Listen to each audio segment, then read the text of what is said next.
आज आपण बनवतोय फोडीची भाजी। छानपैकी भाजीवालीकडे फोडीची भाजी मिळाली। आधी अशी हे करून घ्यायची आणि अशी नीट हे करून छानपैकी साफ करून घ्यायची। असं मध्ये दांडा असतो ना तो काढायचा आणि हे जरा जुन असतात ते असे हाताने हे करून घ्यायचे। कोवळा कोवळा पुढचा पाला घ्यायचा छानपैकी। स्वच्छ धुवून अशी बारीक चिरून घ्यायची। नंतर त्याच्यामध्ये घालायचं साहित्य अर्धी वाटी बेसन, 2 चमचे तिखट, लाल तिखट, खवलेलं खोबरं आणि ओवा थोडासा, तो जरा पावसातून जरा चांगला असतो म्हणून, आणि चिरलेला कांदा, बारीक चिरून कांदा घ्यायचा आणि मीठ चवीनुसार। असा गॅस पेटवायचा आणि भाजी पाल्याची भाजी आहे ना लोखंडी कढईमध्येच करायची जास्त करून। म्हणजे काय होतं की आपल्या शरीराला लोह पुरतो। आणि आता कोण जास्त लोखंडी भांडं वापरत नाही। आता सर्वजणांना हे हवं नॉनस्टिक, कुठचे आजार येतात, आम्ही वापरतो। थोडं तेल घालून घ्यायचं, थोडं जरा तेल जास्त घालायला लागतं कारण ही ह्याचे बेसनचं पेरणी केलेली फोडशीची भाजी, जरा त्याला बेसन चिकटता कामा नये ना, म्हणून थोडं तेल जास्त घालायला लागतं। तशा पावसाळ्यातून ह्या भाज्या आहेत ना खायच्या असतात। ह्या भाज्या शरीराला चांगल्या असतात। पावसातून पावसाच्याच भाज्या खायच्या, हे फळभाज्या नाही खायच्या जास्त, कारण काय शरीराला हे पोषणकारक असतात। तर ह्या भाज्या खाल्ल्या तर ह्याच्यावर मेन म्हणजे खत नाही पेरत।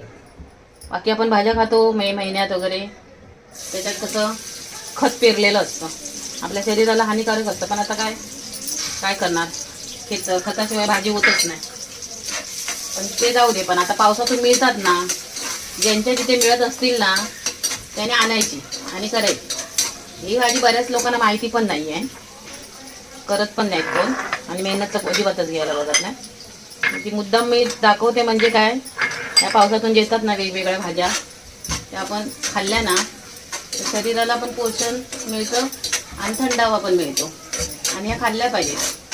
पूर्वीच्या भाज्या आहेत, आता कोण खात नाही। आता त्यांचं फ्लावर, मटर असे सर्वांना भाज्या आवडतात। कांदा चांगला हे झालेला आहे थोडासा, आता त्याच्यावर आपण हे टाकू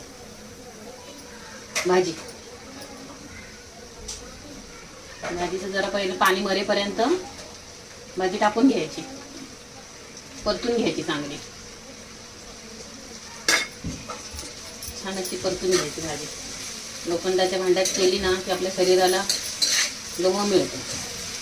लोक आता लोखंडाचं भांडं म्हणजे गंज लागते, हे ते काय सांगतात। छान फिरवून घ्यायची व्यवस्थित, बऱ्यापैकी पाणी याच्यातलं हे झालंय, पाणी मेलंय। आता याच्यामध्ये आपण चवीनुसार मीठ घालूया।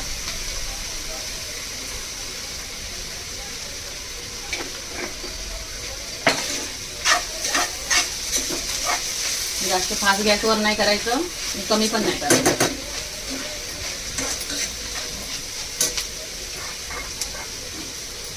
आणि हा ओवा जरा थोडासा क्रश करून टाकायचा।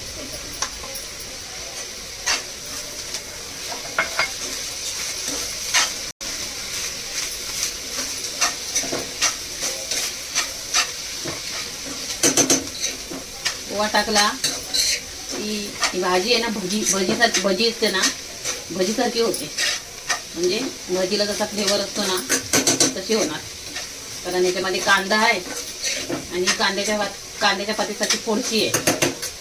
त्याच्यामध्ये हे लाल तिखट टाकायचं,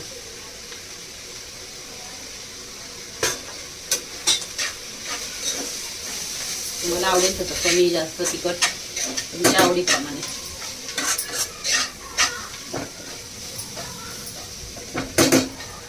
आता कालवतच राहावं लागेल, नाही तर टिकते, जरा बुळबुळीत असते ना ते. आता हे पीठ आहे डाळीचं ते टाकूया. डाळीचं पीठ टाकलं ना की चालवत राहावं लागेल म्हणजे चिकट.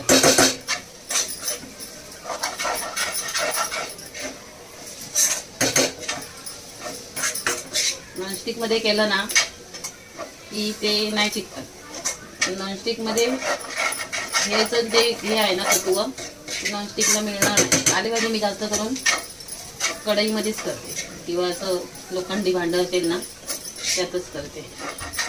छान फिरवत राहायचं, मी लागायला द्यायचं नाही. भाजी आहे ना भाकरी बरोबर, चपाती बरोबर, डाळ भात आणि भाजी पण खाऊ शकतो, छान लागते.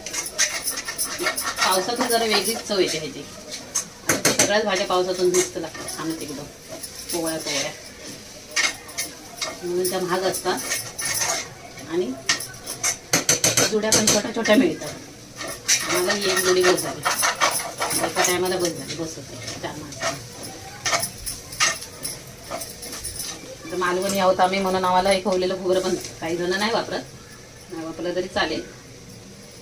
ही सेम ह्याच्या भाजीसारखी होती भाजी. आपला कांद्याची तयार झाली, थोडीशी ती भाजी तयार खायला.